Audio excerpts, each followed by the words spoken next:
Se forcer quand on n'est pas inspiré? Q&A, petite question d'Eliane. Petite réflexion qui vient me traverser l'esprit. Et si quand on n'est pas motivé, il suffisait de se bouger les fesses? Haha. Ma réponse. Déjà, c'est plutôt ce qu'on a l'habitude de faire, hein, de se bouger les fesses, ou ce qu'on essaye de faire en tout cas. Mais moi, mon avis, c'est que si on n'est pas motivé, c'est qu'on n'est pas aligné avec la chose en question. Peu importe la raison. Soit c'est parce qu'on n'est pas sur le bon chemin, soit qu'il y a des peurs, soit on en est à l'étape de préparation ou d'exploration et pas d'action. Et donc, c'est une question de timing. Et agir en n'étant pas motivé, pour moi, c'est le contraire de ce qu'on dit en anglais « taking inspired actions ». C'est être en résistance à une des choses que j'ai dites juste avant. Et en plus, c'est du self-abuse. C'est un abus de soi. L'amour inconditionnel, l'acceptation et le lâcher-prise sont la clé. Si ce n'est pas le bon moment, si ce n'est pas le bon timing, forcer l'action ne servira à rien. Et en plus, ça nous fera nous sentir mal. Dans ce cas, mieux vaut accepter que ce ne soit pas le bon moment pour agir et se concentrer sur ce qu'est le moment de faire, par exemple, sur ce que c'est le moment de faire, par exemple, se préparer et explorer. Et comprendre que cette phase est parfaite et essentielle pour un parcours réussi et donc voir cette phase comme bénéfique. Alors, il n'y a pas de résistance à avoir, donc. Et je conseille d'ailleurs de vraiment suivre son inspiration. Être en non-résistance à son manque d'inspiration, ça veut dire arrêter de voir cette situation comme étant une mauvaise chose et arrêter de se battre contre elle. Oui, ça veut dire abandonner le combat qui consiste à tenter de résoudre le problème. Au contraire, c'est accepter de voir qu'il n'y ait pas de problème, que cette situation soit en réalité bénéfique et réaliser en quoi elle l'est. C'est aussi accepter le pouvoir de la changer,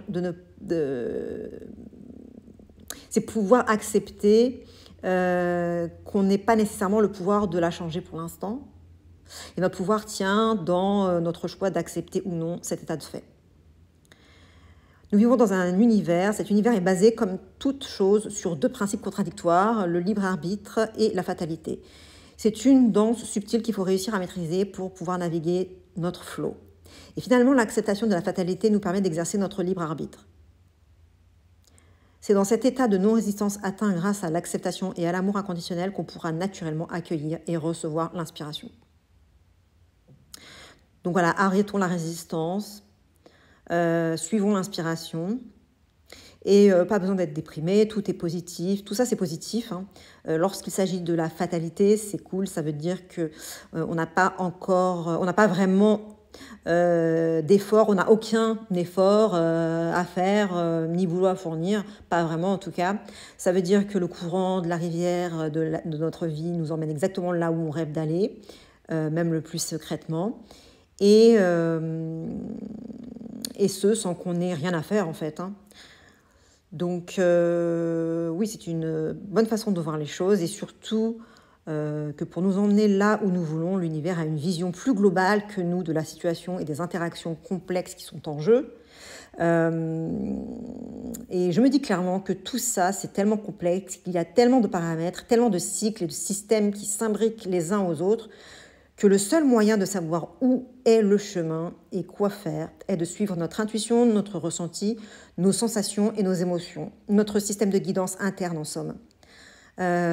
L'univers voit plus clairement que nous là où nous en sommes, ainsi que les autres personnes et choses impliquées. Voilà, donc c'est le mieux pour nous et pour tous ceux qui sont impliqués.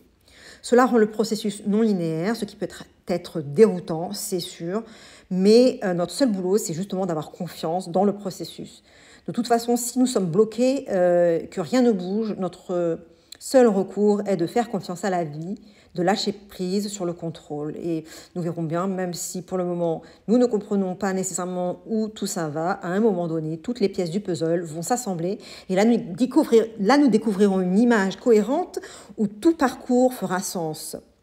À ce moment-là, on sera très fiers de nous et de ce que nous avons accompli. Accomplissement que si on l'avait su à l'avance, nous aurait découragé vu l'ampleur de la tâche. On est dans le processus, on est fiers d'ores et déjà de cette grandiosité que nous sommes en train d'accomplir. Et comme je dis en anglais, the ride can be fun if you allow it to be. It's meant to be, but it's meant to be fun anyway.